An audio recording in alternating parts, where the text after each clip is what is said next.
الحمدللہ رب العالمین والصلاة والسلام علی سید المرسلین اما بعد فاعوذ باللہ من الشیطان الرجیم بسم اللہ الرحمن الرحیم۔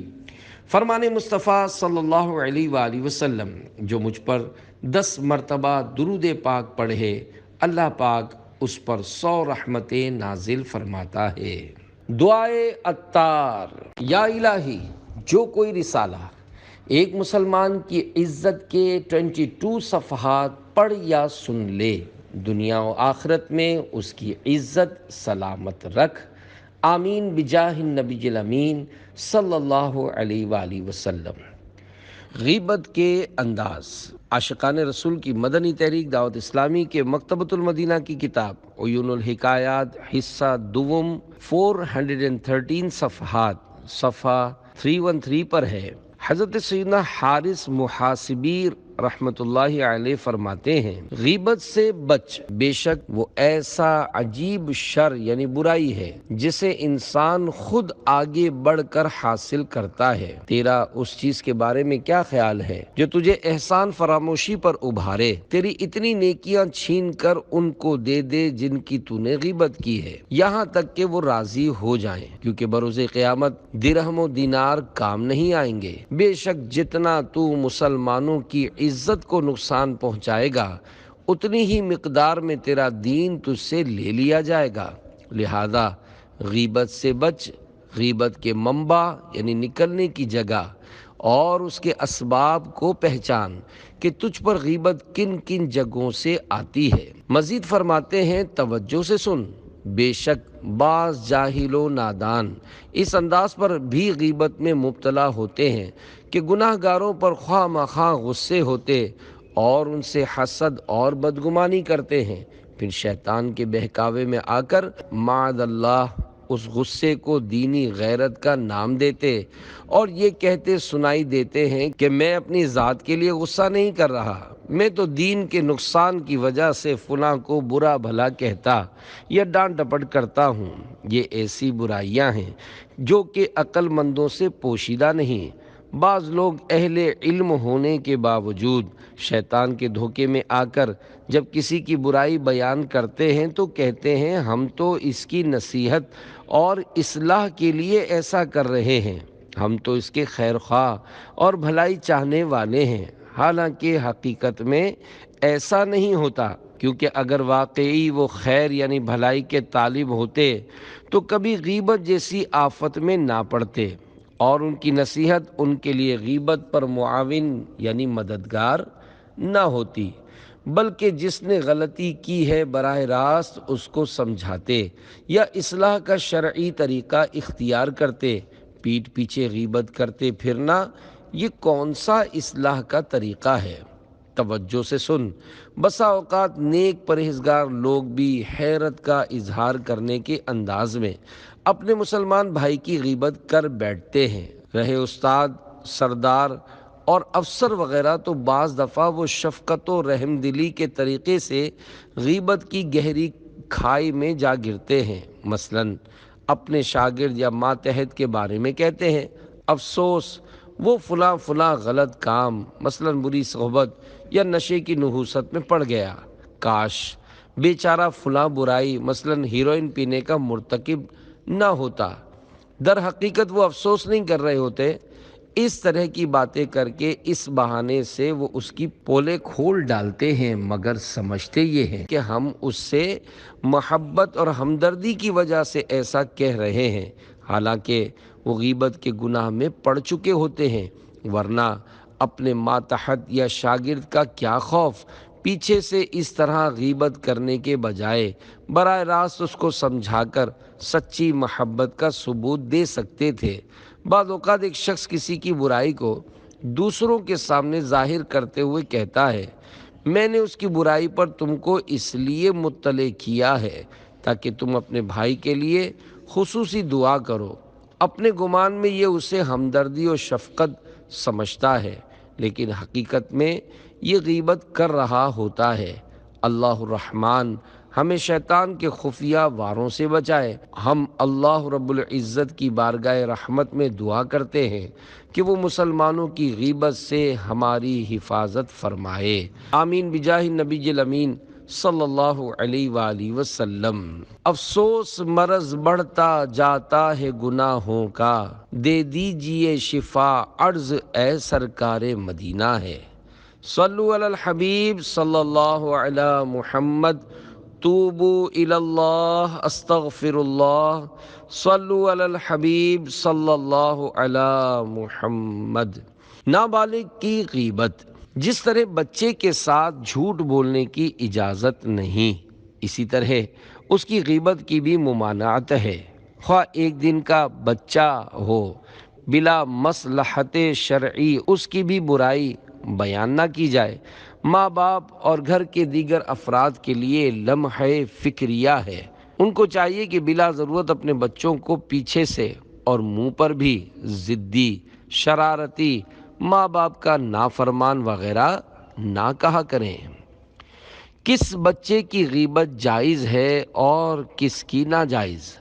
حضرت علامہ عبدالحی لکھنوی رحمۃ اللہ علیہ فرماتے ہیں، حضرت علامہ سیدنا ابن عابدین شامی رحمۃ اللہ علیہ نے امام ابن حجر رحمۃ اللہ علیہ سے نقل کیا ہے، جس طرح بالغ کی غیبت حرام ہے، اسی طرح نابالغ اور مجنون یعنی پاگل کی غیبت بھی حرام ہے، لیکن راقم الحروف یعنی مولانا عبدالحی صاحب کے نزدیک تفصیل بہتر ہے۔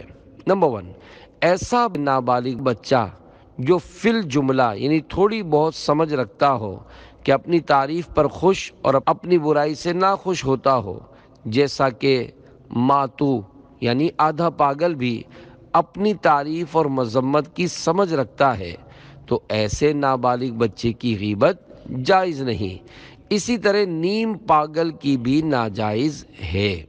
نمبر 2، ایسے ناسمجھ بچے مثلا دودھ پیتے بچے اور پاگل کی بھی غیبت جائز نہیں، جن کا کوئی والی وارث ہے۔ بے شک وہ بچہ یا پاگل اپنی تعریف یا برائی سمجھنے کی تمیز نہیں رکھتا، تاہم ان کے عیب بیان کرنے سے ان کے ماں باپ وغیرہ کو برا لگے گا۔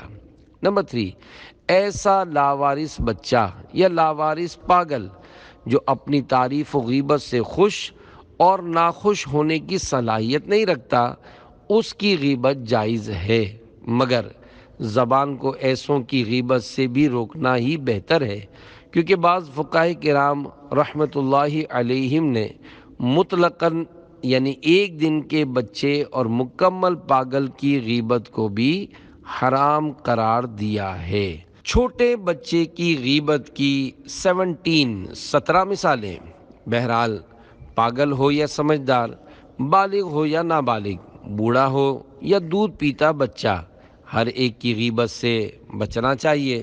بچوں کی غیبتوں کی بے شمار مثالیں ہو سکتی ہیں، کیونکہ ان کی غیبت کے گناہ ہونے کی طرف بہت کم لوگوں کی توجہ ہے، جو منہ میں آیا بول دیا جاتا ہے۔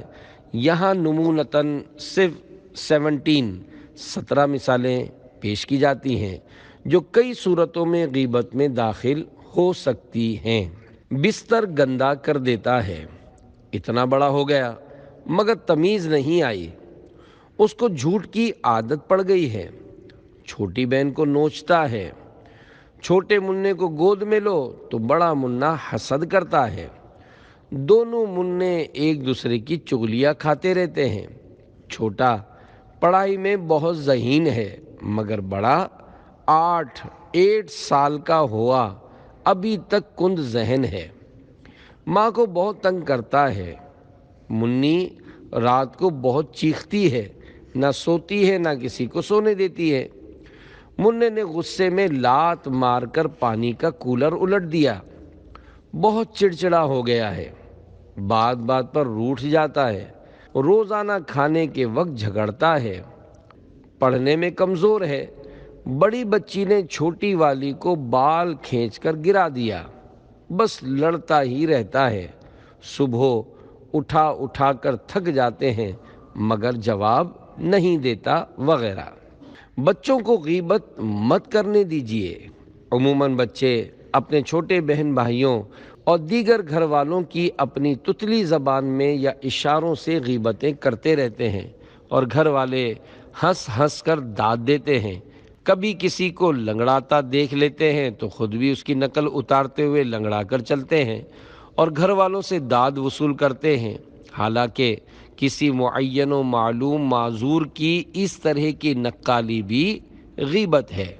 باپ جب کام کاج سے شام کو لوٹتا ہے تو عام طور پر بچہ یا بچی دن بھر کی کارکردگی سناتے ہیں۔ اس سے لطف تو بہت آتا ہے، مگر اس کارکردگی میں غیبتوں کی بھی اچھی خاصی بھرمار ہوتی ہے۔ بچوں کو تو گناہ نہیں ہوتا، مگر اولاد کی صحیح تربیت کرنا چونکہ والدین کی ذمہ داری ہے، اور یوں بچوں کی زبانی غیبتیں سننے سے اولاد کی غلط تربیت ہوتی ہے، لہذا اولاد کی غلط تربیت کا وبال ماں باپ کے سر آ جاتا ہے۔ یقیناً بچوں کی غیبت کرنے پر ہنس پڑنے سے ان کی حوصلہ افزائی ہوتی ہے، اور وہ گویا اس طرح غیبت کی تربیت حاصل کرتے رہتے اور بیچارے بالغ ہونے کے بعد اکثر غیبت کے گناہ میں پکے ہو چکے ہوتے ہیں۔ لہذا جب بھی بچہ غیبت کرے، چغلی کھائے یا جھوٹ بولے تو اس کی تتلی زبان سے محظوظ یعنی لطف اندوز ہوتے ہوئے شیطان کے بہکاوے میں آ کر ہنسا مت کیجیے۔ ایسے موقع پر ایک دم سنجیدہ ہو جائیے، اس بات پر اس کی حوصلہ شکنی کیجیے اور مناسب انداز میں اس کو سمجھائیے۔ جب بار بار اس کو سمجھاتے رہیں گے اور اس کو گھر کا کوئی بھی فرد غیبت وغیرہ پر اسے داد نہیں دے گا تو انشاءاللہ خود بھی غیبت وغیرہ سننے کی آفتوں گناہوں سے بچے رہیں گے، اور منا بھی بڑا ہو کر انشاءاللہ نیک بندہ بنے گا اور غیبت وغیرہ سے نفرت رکھے گا۔ بچوں کی فریاد رسی کیجیے۔ ہاں، اگر منا محض بولنے کی خاطر نہیں بول رہا بلکہ آپ سے فریاد کر کے انصاف طلب کر رہا ہے تو بے شک اس کی فریاد سنیے اور امداد کیجیے۔ مثلا منا کہنے لگا کہ منی نے میرا کھلونا چھین کر کہیں چھپا دیا ہے، تو یہ غیبت نہیں، کیونکہ منا ماں باپ سے فریاد نہیں کرے گا تو کس سے کرے گا؟ لہذا آپ منی سے اس کا کھلونا دلا دیجیے۔ اب اگر کھلونا مل جانے کے بعد منا اسی بات کو منی کی غیر موجودگی میں مثلا اپنی امی سے ذکر کرتا ہے، منی نے میرا کھلونا چھین کر چھپا دیا تھا تو ابو نے منی کو ڈانٹ پلائی اور مجھے میرا کھلونا واپس دلایا، تو یہ بہرحال غیبت ہے، اگرچہ بچوں کو اس کا گناہ نہ ہو۔ عموماً بچے جن لوگوں سے مانوس ہوتے ہیں ان کو فریاد کرتے رہتے ہیں، تو اگر کسی سے مذکورہ مثال کی مانند فریاد کی اور وہ فریاد رسی یعنی امداد نہیں کر سکتا تو اب غیبت پر مبنی فریاد نہ سنیں، بلکہ حتی الامکان اچھے انداز میں بچے کو ٹال دے۔ بچوں سے صادر ہونے والی غیبت کی 22 مثالیں۔ میرا کھلونا توڑ دیا ہے، میری ٹافی چھین کر کھا لی، میری آئس کریم گرا دی، مجھے پیچھے سے ہاؤ کر کے ڈرا دیتا ہے شریر کہیں کا، مجھ پر بلی کا بچہ ڈال دیا، مجھے گندا بچہ کہہ کر چڑھاتا ہے، میری نوٹ بک پھاڑ دی، مجھے دھکا دے کر گرا دیا، میرے کپڑے گندے کر دیے، اپنی بابا سائیکل میرے پاؤں پر چڑھا دی، اپنے کپڑے گندے کر دیتا ہے، وہ گندا بچہ ہے، امی کے پاس میری چگلیاں لگاتا ہے، جھوٹ بول کر استاد سے مجھے مار کھلائی تھی، امی مدرسے کا بولتی ہے تو روتا ہے، منی امی کو مارتی ہے، استاد نے اس کو کل مرغا بنایا تھا، اتنا بڑا ہو گیا مگر نپل چوستا ہے، ہر وقت اس کی ناک بہتی رہتی ہے، روز روز پینسل گما دیتا ہے، اس دن ابو کی جیب سے پیسے چرا لیے تھے، اس دن امی نے اس کی خوب پٹائی لگائی تھی۔ بچوں کو جھوٹے بہلاوے مت دیجیے۔ عاشقان رسول کی مدنی تحریک دعوت اسلامی کی مکتبۃ المدینہ کی کتاب بار شریعت حصہ 16 312 صفحہ 159 تا 160 پر ہے۔ ابو داؤد و بہیقی نے عبداللہ بن عامر رضی اللہ تعالی عنہ سے روایت کی، کہتے ہیں رسول اللہ صلی اللہ علیہ وآلہ وسلم ہمارے مکان میں تشریف فرما تھے۔ میری ماں نے مجھے بلایا کہ آؤ تمہیں دوں گی۔ حضور صلی اللہ علیہ وآلہ وسلم نے فرمایا کیا چیز دینے کا ارادہ ہے؟ انہوں نے کہا کھجور دوں گی۔ ارشاد فرمایا اگر تو کچھ نہیں دیتی تو یہ تیرے ذمے جھوٹ لکھا جاتا۔ دیکھا آپ نے، بچوں کے ساتھ بھی جھوٹ بولنے کی اجازت نہیں۔ افسوس آج کل بچوں کو بہلانے کے لیے اکثر لوگ جھوٹ موٹ اس طرح کہہ دیا کرتے ہیں کہ تمہارے لیے کھلونے لائیں گے، ہوائی جہاز لا کر دیں گے وغیرہ۔ اسی طرح ڈرانے کے لیے اکثر مائیں بھی جھوٹ بول دیا کرتی ہیں کہ وہ بلی آئی، کتا آیا وغیرہ۔ جن لوگوں نے ایسا کیا ان کو چاہیے کہ سچی توبہ کریں۔ گونگا قادیانی کیسے مسلمان ہوا؟ مدنی منوں کی غیبتوں سے خود کو بچانے اور ان کا بھی غیبتوں سے بچنے کا ذہن بنانے کے لیے دعوت اسلامی کے مدنی ماحول سے ہر دم وابستہ رہیے، مدنی قافلوں کے مسافر بنیے، سنت و بر اجتماعات میں پابندی سے شرکت کیجیے، مدنی انعامات کے مطابق اپنی زندگی گزاریے۔ آپ کی ترغیب کے لیے ایک انوکھی مدنی بہار پیش کی جاتی ہے، غور سے سنیے اور جھومیے۔ چنانچہ صوبہ پنجاب کے شہر خوشاب میں ایک گونگے بہرے اسلامی بھائی جو دعوت اسلامی کے مدنی ماحول کی برکت سے گناہوں سے تائب ہو کر نیکیوں کی راہ پر گامزن ہو چکے تھے، ان کے گھر کے قریب ایک گونگے بہرے شخص کی رہائش تھی جو قادیانی تھا۔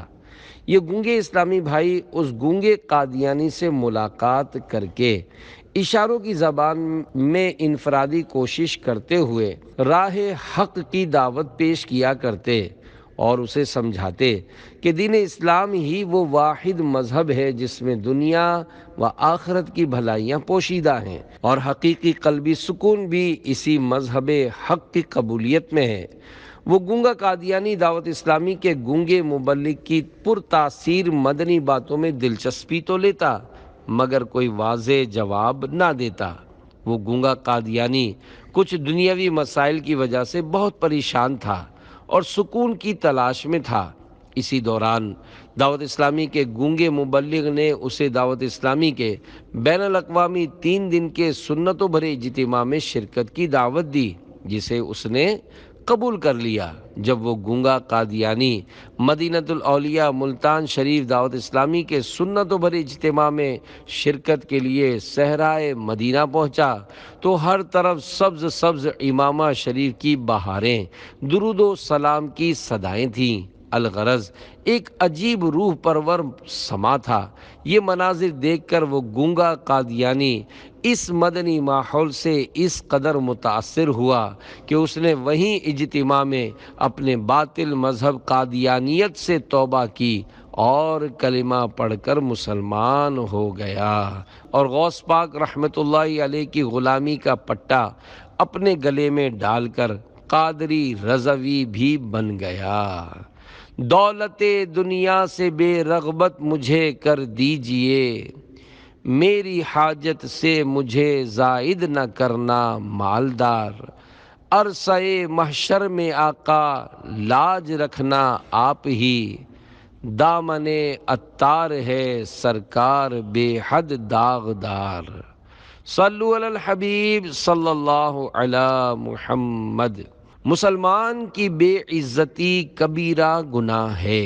ہمارے پیارے پیارے آقا مکے مدینے والے مصطفیٰ صلی اللہ علیہ وآلہ وسلم کا فرمان عالی شان ہے، بے شک کسی مسلمان کی ناحق بے عزتی کرنا کبیرہ گناہوں میں سے ہے، خدا و مصطفیٰ کو ایذا دینے والا۔ اے عاشقان رسول، حقیقت یہ ہے کہ ایک مسلمان اپنے دوسرے مسلمان بھائی کی عزت کا محافظ ہے، مگر افسوس ایسا نازک دور آ گیا ہے کہ اب اکثر مسلمان ہی دوسرے مسلمان بھائی کی عزت کے پیچھے پڑا ہوا ہے، جی بھر کر غیبتیں کر رہا ہے اور چگلیاں کھا رہا ہے، بلا تکلف تہمتیں لگا رہا ہے، بلا وجہ دل دکھا رہا ہے۔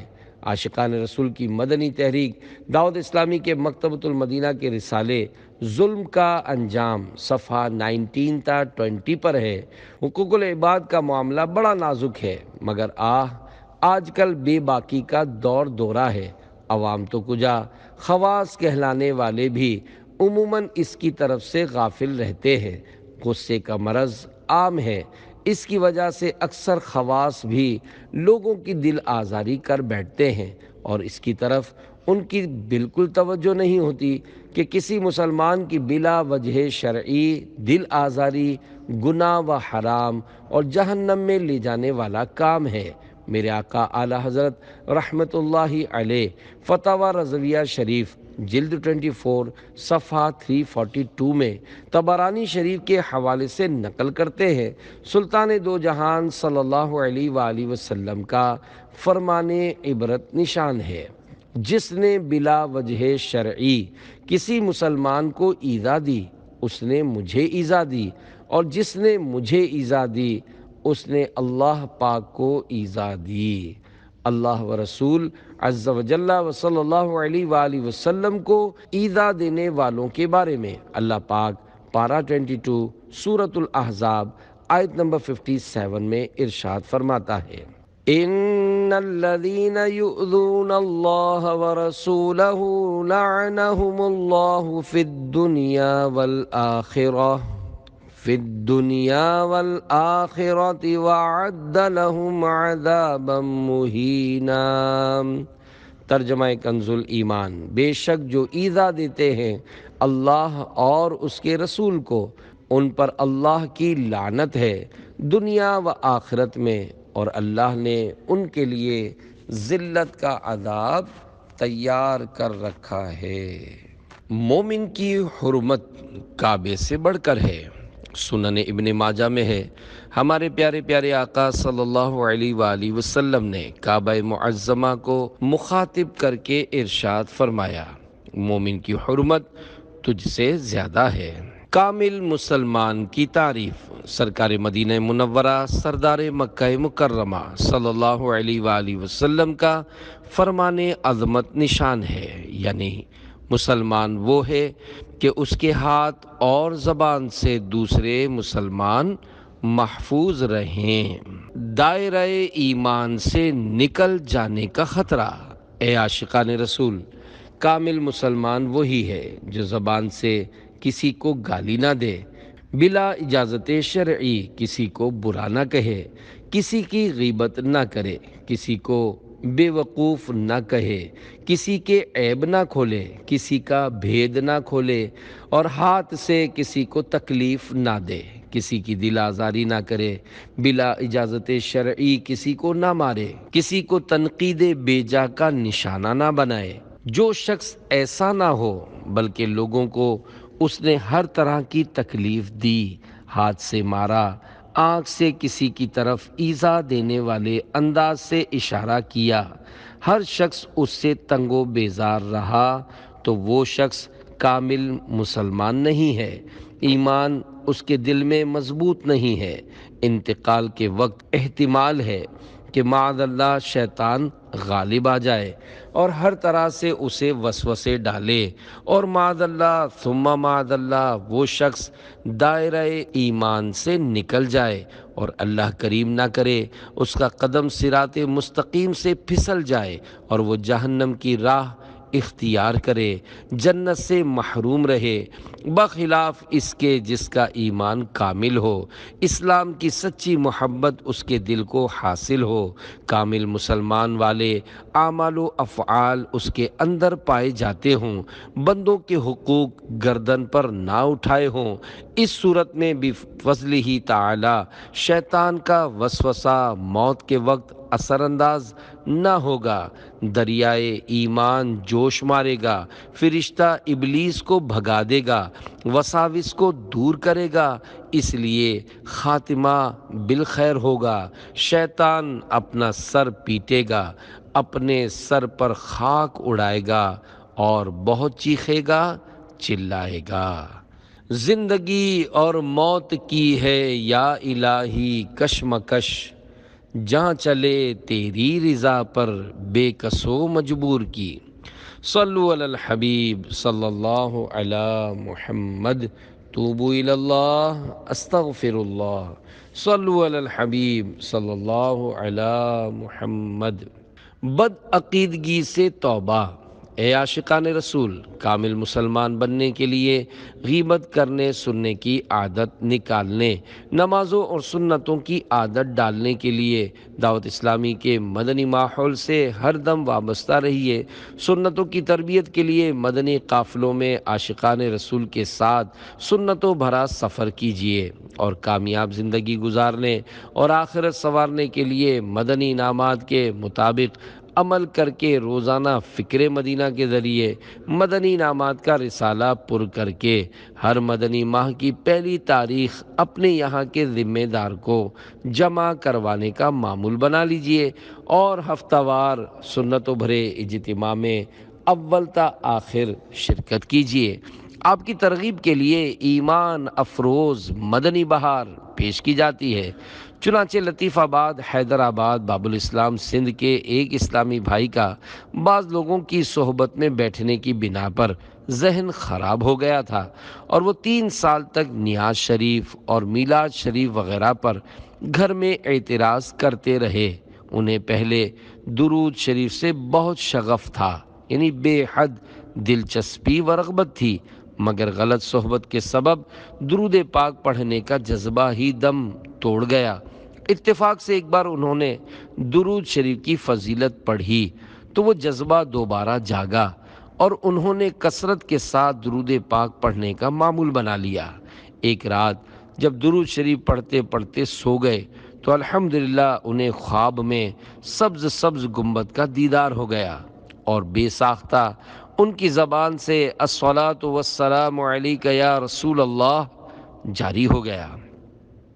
صبح جب اٹھے تو ان کے دل کے اندر ہلچل مچی ہوئی تھی، اور وہ اس سوچ میں پڑ گئے کہ آخر حق کا راستہ کون سا ہے۔ حسن اتفاق سے دعوت اسلامی والے عاشقان رسول کا سنتوں کی تربیت کا مدنی قافلہ ان کے گھر کی قریبی مسجد میں آیا تو کسی نے انہیں مدنی قافلے میں سفر کی دعوت دی۔ وہ چونکہ متذبذب تھے، یعنی کنفیوزڈ تھے، اس لیے تلاش حق کے جذبے کے تحت مدنی قافلے کے مسافر بن گئے۔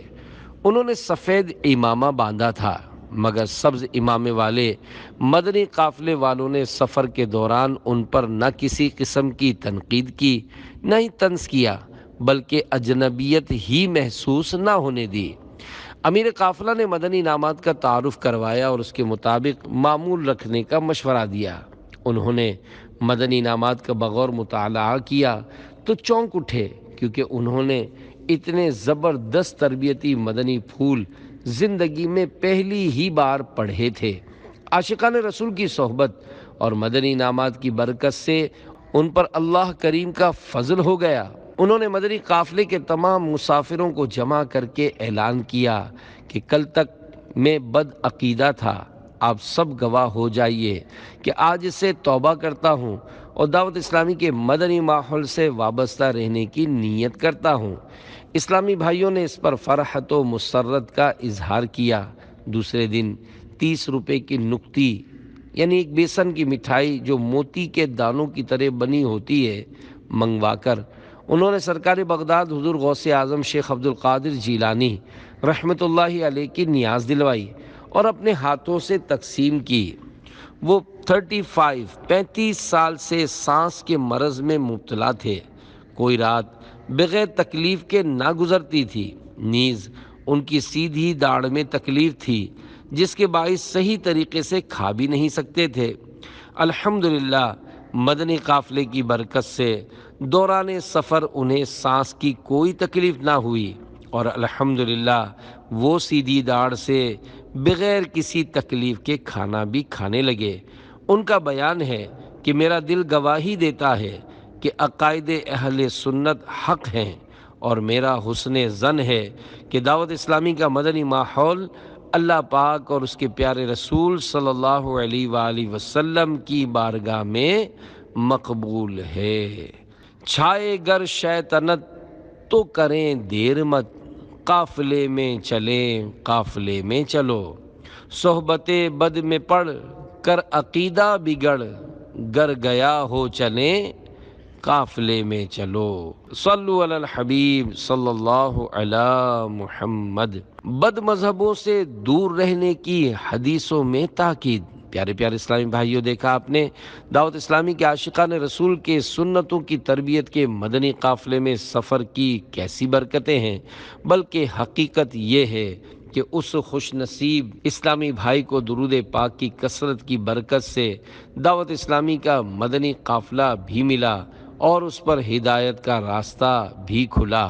یہ اسلامی بھائی بد مذہبوں کی صحبت کی وجہ سے سیدھے راستے سے بھٹک گئے تھے۔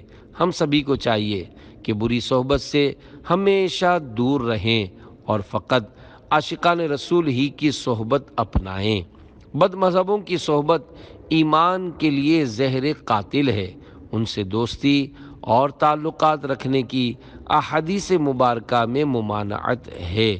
چنانچہ سلطان عرب محبوب رب صلی اللہ علیہ وآلہ وسلم کا فرمان عبرت نشان ہے، جو کسی بد مذہب کو سلام کرے یا اس سے بکشادہ پیشانی ملے یا ایسی بات کے ساتھ اس سے پیش آئے جس میں اس کا دل خوش ہو، اس نے اس چیز کی تحقیر کی جو اللہ پاک نے محمد صلی اللہ علیہ وآلہ وسلم پر اتاری۔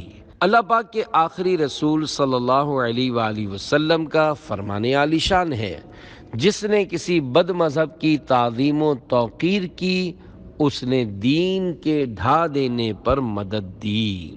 میرے آقا اعلیٰ حضرت رحمت اللہ علیہ فتاوی رضویہ شریف جلد 21 صفحہ 184 پر فرماتے ہیں، سنیوں کو غیر مذہب والوں سے اختلاط یعنی میل جول ناجائز ہے، خصوصاً یوں کہ وہ بد مذہب افسر ہوں اور یہ سنی ماتحت۔ قال اللہ تعالی یعنی اللہ پاک فرماتا ہے، وَإِمَّا يُنْسِيَنَّكَ الشَّيْطَانُ فَلَا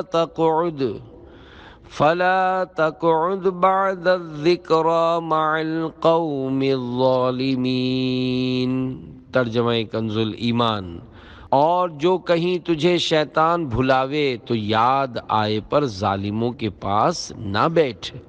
رحمت عالم صلی اللہ علیہ وآلہ وسلم کا فرمان معظم ہے، تم ان سے دور رہو اور وہ تم سے دور رہیں، کہیں وہ تمہیں گمراہ نہ کر دیں اور فتنے میں نہ ڈال دیں۔ بد مذہب کو استاد بنانا۔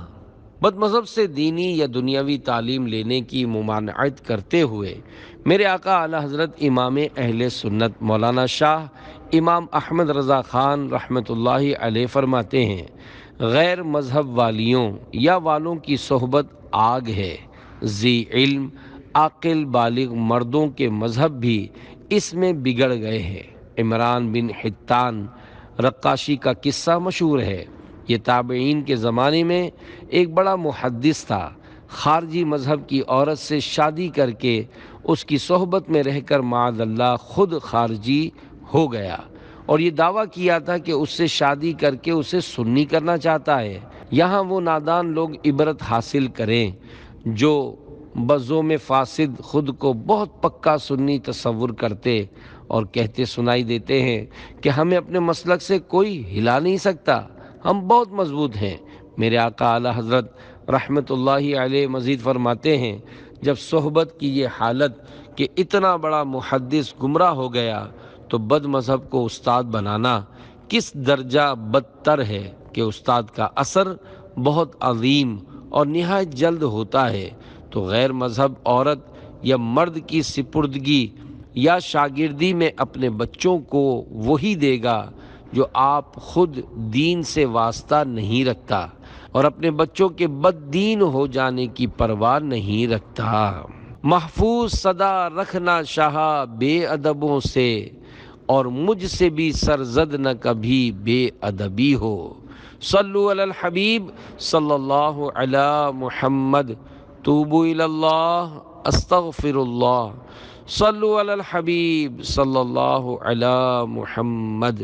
عذاب قبر کے ہولناک مناظر۔ حضرت سیدنا ابو امامہ رضی اللہ عنہ سے مروی ہے کہ سرکار عالی وقار نبیوں کے سردار صلی اللہ علیہ وآلہ وسلم نے بقیع غرقد تشریف لا کر دو قبروں کے پاس کھڑے ہو کر ارشاد فرمایا، کیا تم نے فلاں اور فلانا کو یا فرمایا فلاں فلاں کو دفن کر دیا؟ صحابہ کرام علیہم رضوان نے عرض کی، جی ہاں یا رسول اللہ صلی اللہ علیہ وآلہ وسلم۔ باذن پروردگار غیب کی خبر دیتے ہوئے ارشاد فرمایا، ابھی ابھی فلاں کو قبر میں بٹھا کر مارا گیا ہے۔ پھر فرمایا، اس ذات کی قسم جس کے قبضے قدرت میں میری جان ہے، اسے اتنا مارا گیا ہے کہ اس کا ہر عضو جدا ہو چکا ہے، اور اس کی قبر میں آگ بھڑکا دی گئی ہے، اور اس نے ایسی چیخ ماری ہے جسے سوائے جن و انسان کے تمام مخلوق نے سن لیا ہے۔ اور اگر تمہارے دلوں میں فساد نہ ہوتا اور تم زیادہ باتیں نہ کرتے تو تم بھی وہ سنتے جو میں سنتا ہوں۔ پھر فرمایا، اب دوسرے کو بھی مارا جا رہا ہے۔ پھر فرمایا، اس ذات کی قسم جس کے دستے قدرت میں میری جان ہے، اسے بھی اس قدر زور سے مارا گیا ہے کہ اس کی بھی ہر ہڈی جدا ہو گئی ہے، اور اس کی قبر میں بھی آگ بھڑکا دی گئی ہے۔ اس نے بھی ایسی چیخ ماری ہے جسے جن و انسان کے علاوہ تمام مخلوق نے سن لیا ہے۔ اور اگر تمہارے دلوں میں فساد نہ ہوتا اور تم زیادہ کلام نہ کرتے تو تم بھی وہ سنتے جو میں سنتا ہوں۔ صحابہ کرام علیہم رضوان نے عرض کی، یا رسول اللہ صلی اللہ علیہ وآلہ وسلم، ان دونوں کا گناہ کیا ہے؟ ارشاد فرمایا، پہلا پیشاب سے نہیں بچتا تھا، اور دوسرا لوگوں کا گوشت کھاتا یعنی غیبت کرتا تھا۔ مسلمانوں ڈر جاؤ، اے عاشقان رسول، اس روایت میں غیبت کرنے اور پیشاب سے نہ بچنے والوں کے لیے عبرت کے بے شمار مدنی پھول ہیں۔ پیشاب کر کے جو لوگ پاکی حاصل نہ کر کے بدن اور کپڑے وغیرہ ناپاک کر لیتے ہیں، ان کو بھی ڈر جانا چاہیے۔ فرمان مصطفیٰ صلی اللہ علیہ وآلہ وسلم ہے، پیشاب سے بچو، عام طور پر عذاب قبر اسی کی وجہ سے ہوتا ہے۔ اس ضمن میں ایک لرزہ خیز حکایت ملاحظہ ہو، چنانچہ پیشاب سے نہ بچنے والے کی قبر سے پکار۔ عاشقان رسول کی مدنی تحریک دعوت اسلامی کے مکتبۃ المدینہ کی کتاب عیون الحکایات حصہ دوم 413 صفحات صفحہ 187 پر ہے۔ حضرت سیدنا عبداللہ ابن عمر رضی اللہ عنہما فرماتے ہیں، ایک مرتبہ دوران سفر میرا گزر زمانہ جاہلیت کے قبرستان سے ہوا۔ یکایک ایک مردہ قبر سے باہر نکلا، اس کی گردن میں آگ کی زنجیر بندھی ہوئی تھی۔ میرے پاس پانی کا ایک برتن تھا۔ جب اس نے مجھے دیکھا تو کہنے لگا، اے عبداللہ، مجھے تھوڑا سا پانی پلا دو۔ میں نے دل میں کہا، اس نے میرا نام لے کر مجھے پکارا ہے، یا تو یہ مجھے جانتا ہے یا عربوں کے طریقے کے مطابق عبداللہ کہہ کر پکار رہا ہے۔ پھر اچانک اسی قبر سے ایک اور شخص نکلا اور اس نے مجھ سے کہا، اے عبداللہ، اس نافرمان کو ہرگز پانی نہ پلانا، یہ کافر ہے۔ دوسرا شخص پہلے کو گھسیٹ کر واپس قبر میں لے گیا۔ میں نے وہ رات ایک بڑھیا کے گھر گزاری۔ اس کے گھر کے قریب ایک قبر تھی۔ میں نے قبر سے یہ آواز سنی، بولوں وما بول، شنوں وما شن، یعنی پیشاب پیشاب کیا ہے، مشکیزہ مشکیزہ کیا ہے۔ اس آواز کے مطابق بڑھیا سے پوچھا تو اس نے کہا، یہ میرے شوہر کی قبر ہے، اسے 2 خطاؤں کی سزا مل رہی ہے۔ پیشاب کرتے وقت یہ پیشاب کے چھینٹوں سے نہیں بچتا تھا۔ میں اس سے کہتی کہ تجھ پر افسوس ہے، جب اونٹ پیشاب کرتا ہے تو وہ بھی اپنے پاؤں کشادہ کر کے چھینٹوں سے بچتا ہے، لیکن تو اس معاملے میں بالکل بھی احتیاط نہیں کرتا۔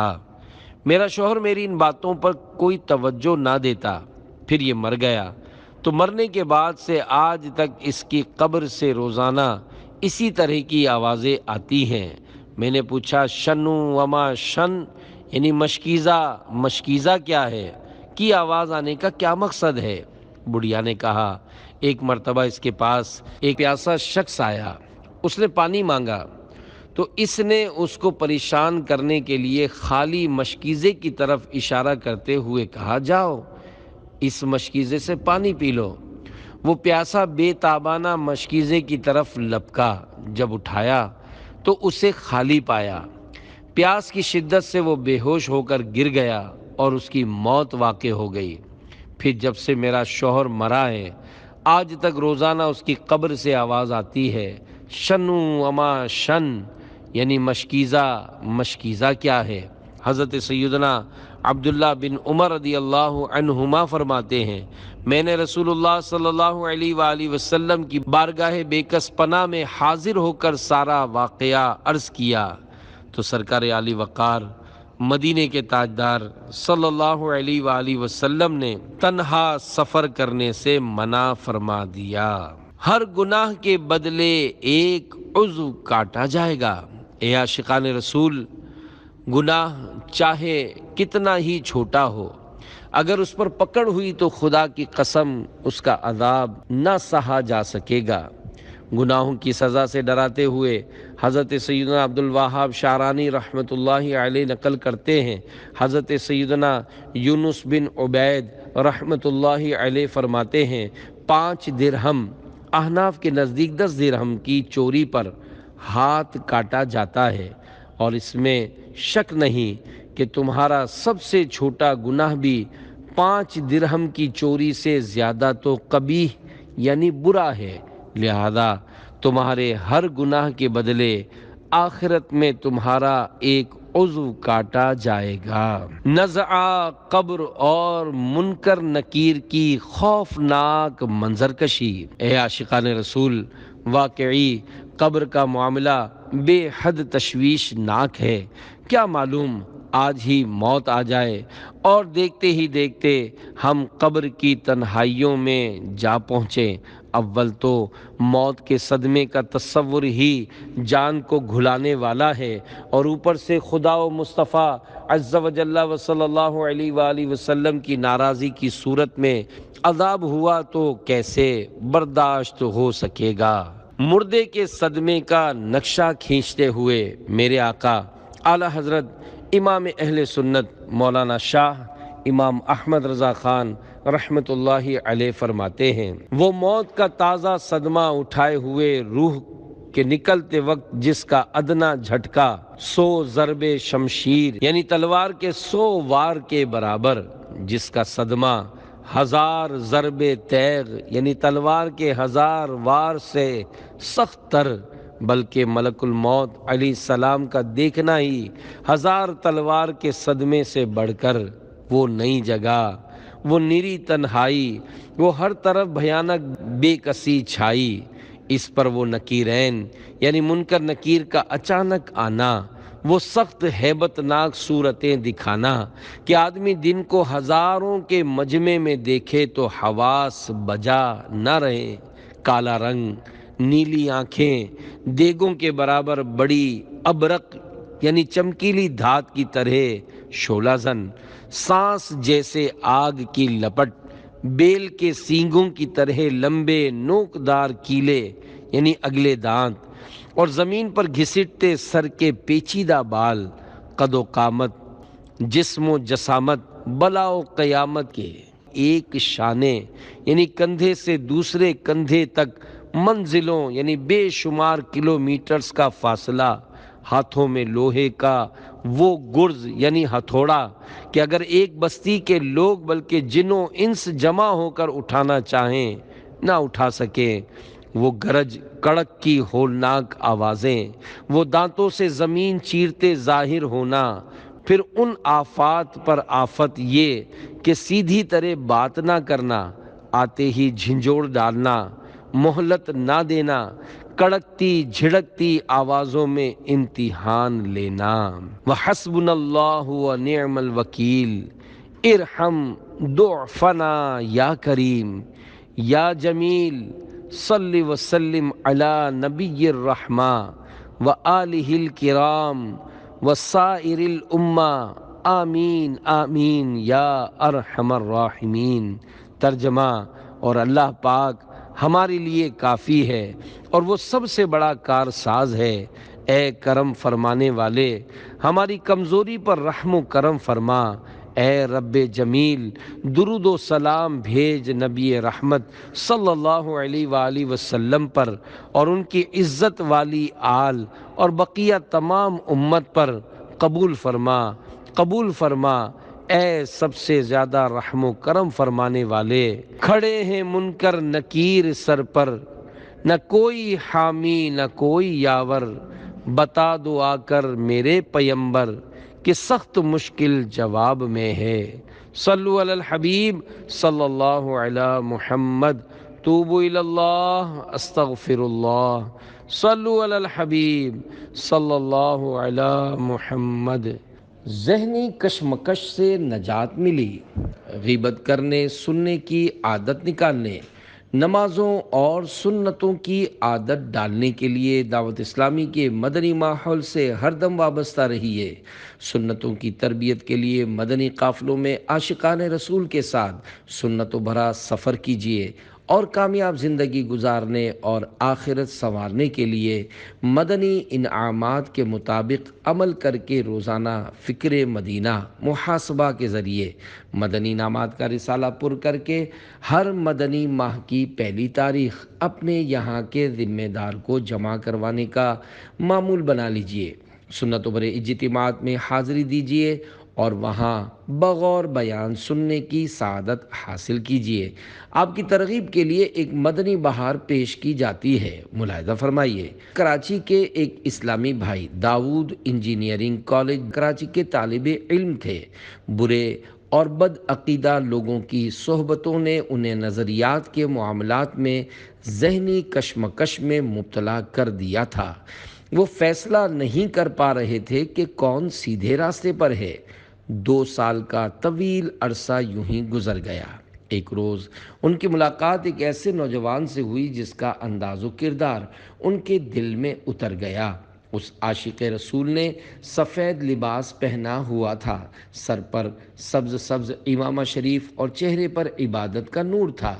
اس اسلامی بھائی نے انفرادی کوشش کرتے ہوئے انہیں صحرائے مدینہ مدینۃ الاولیاء ملتان شریف میں ہونے والے دعوت اسلامی کے 3 دن کے بین الاقوامی سنتوں بھرے اجتماع میں شرکت کی دعوت پیش کی۔ وہ پہلے ہی ان سے متاثر ہو چکے تھے، انکار کیوں کر ہو سکتا تھا؟ انہوں نے بین الاقوامی سنتوں بھرے اجتماع میں شرکت کی۔ حج کے بعد سب سے زیادہ تعداد میں مسلمانوں کے جمع ہونے کا منظر دیکھ کر ان کی آنکھیں ڈبڈبا گئیں، یعنی آنسو آ گئے۔ ان کے دل نے گواہی دی کہ یہی اہل حق ہیں۔ آخری دن 11 شعبان المعظم 1425 سنہ ہجری 26 سپتمبر 2004 ہونے والے بیان اللہ کی خفیہ تدبیر سن کر ان کے رونگٹے کھڑے ہو گئے۔ پھر رقت انگیز دعا نے ایسا اثر کیا کہ ان کی زندگی بدل گئی اور ان کے اندر کثرت سے نیکیاں کرنے کا جذبہ پیدا ہو گیا۔ چہرے پر سنت کے مطابق داڑھی شریف بھی سجا لی، قرآن کریم حفظ کرنے کی بھی نیت کی۔ ایک اور اہم بات یہ کہ جب وہ اجتماع میں شرکت کے لیے صحرائے مدینہ مدینۃ الاولیاء ملتان شریف جا رہے تھے تو ان کے والد اور والدہ دونوں کے ہاتھ پر فالج یعنی اسٹروک کا حملہ ہو گیا تھا۔ وہ ذرا سا بھی ہاتھ نہیں ہلا سکتے تھے۔ اجتماع میں دعا کی برکت سے الحمدللہ ان کے فالج زدہ ہاتھ بھی ٹھیک ہو گئے۔ تیرا شکر مولا دیا مدنی ماحول، نہ چھوٹے کبھی بھی خدا مدنی ماحول۔ خدا کے کرم سے خدا کی عطا سے نہ دشمن سکے گا چھوڑا مدنی ماحول۔ صلو علی الحبیب صلی اللہ تعالی علی محمد۔ اے عاشقان رسول، دیکھا آپ نے ایک اسلامی بھائی کے سنتوں بھرا مدنی حلیہ اپنانے اور انفرادی کوشش فرمانے کی برکت سے راہ حق کے متلاشی کو اپنی منزل مل گئی۔ اس مدنی بہار سے یہ بھی معلوم ہوا کہ دعوت اسلامی کے سنت و بڑے اجتماعات میں شرکت کی برکت سے بسا اوقات دنیاوی مسائل بھی حل ہو جاتے ہیں۔ مثلا مریضوں کو شفا مل جاتی ہے، بے روزگار برسرے روزگار ہو جاتے ہیں، لیکن صرف دنیاوی مسائل کے حل کی نیت کرنے کے بجائے طلب علم اور ثواب آخرت کمانے کی بھی نیتیں ضرور کرنی چاہیے۔ صلو علی الحبیب صلی اللہ علی محمد۔ دو قبروں میں ہونے والے عذاب کے اسباب۔ حضرت سیدنا ابی بکرہ رضی اللہ عنہ فرماتے ہیں کہ میں حضور نبی کریم رؤوف رحیم صلی اللہ علیہ وآلہ وسلم کے ساتھ چل رہا تھا اور آپ صلی اللہ علیہ وآلہ وسلم نے میرا ہاتھ تھاما ہوا تھا۔ ایک آدمی آپ صلی اللہ علیہ وآلہ وسلم کے بائیں طرف تھا۔ دری اسنا ہم نے اپنے سامنے دو قبریں پائیں تو اللہ کی عطا سے غیب کی خبریں دینے والے پیارے پیارے آقا صلی اللہ علیہ وآلہ وسلم نے فرمایا، ان دونوں کو عذاب ہو رہا ہے اور کسی بڑے امر کی وجہ سے نہیں ہو رہا۔ تم میں سے کون ہے جو مجھے ایک ٹہنی لا دے؟ ہم نے ایک دوسرے سے آگے بڑھنے کی کوشش کی تو میں سبقت لے گیا اور ایک ٹہنی یعنی شاخ لے کر حاضر خدمت ہو گیا۔ آپ صلی اللہ علیہ وآلہ وسلم نے اس کے دو ٹکڑے کر دیے اور دونوں قبروں پر ایک ایک رکھ دیا۔ پھر ارشاد فرمایا، یہ جب تک تر رہیں گی ان پر عذاب میں کمی رہے گی اور ان دونوں کو غیبت اور پیشاب کی وجہ سے عذاب ہو رہا ہے۔ آقا صلی اللہ علیہ وآلہ وسلم کو علم غیب ہے۔ اے عاشقان رسول، دیکھا آپ نے، غیبتوں اور پیشاب کے چھینٹوں سے نہ بچنا قبر کے عذاب کے اسباب میں سے ہے۔ ہمارا وہ نازک بدن جو کہ معمولی کانٹے کی چبھن، دوپہر کی دھوپ کی تپش و جلن اور بخار کی معمولی سی اگن برداشت نہیں کر سکتا، وہ قبر کا ہولناک عذاب کیسے سہ سکے گا؟ یا اللہ پاک، ہم پیشاب کی آلودگیوں کے جرموں، غیبتوں، چغلیوں اور چھوٹے بڑے تمام گناہوں سے توبہ کرتے ہیں۔ پیارے پیارے مالک، ہم سے ہمیشہ ہمیشہ کے لیے راضی ہو جا اور ہماری بے حساب مغفرت فرما۔ آمین بجاہ النبی الامین صلی اللہ علیہ وآلہ وسلم۔ بیان کردہ روایت سے یہ بھی معلوم ہوا کہ ہمارے پیارے پیارے آقا صلی اللہ علیہ وآلہ وسلم کو علم غیب ہے، جب بھی تو بعطائے خدائے پاک قبر کا عذاب ملاحظہ فرما لیا، جیسا کہ بیان کردہ حدیث پاک سے ظاہر ہے۔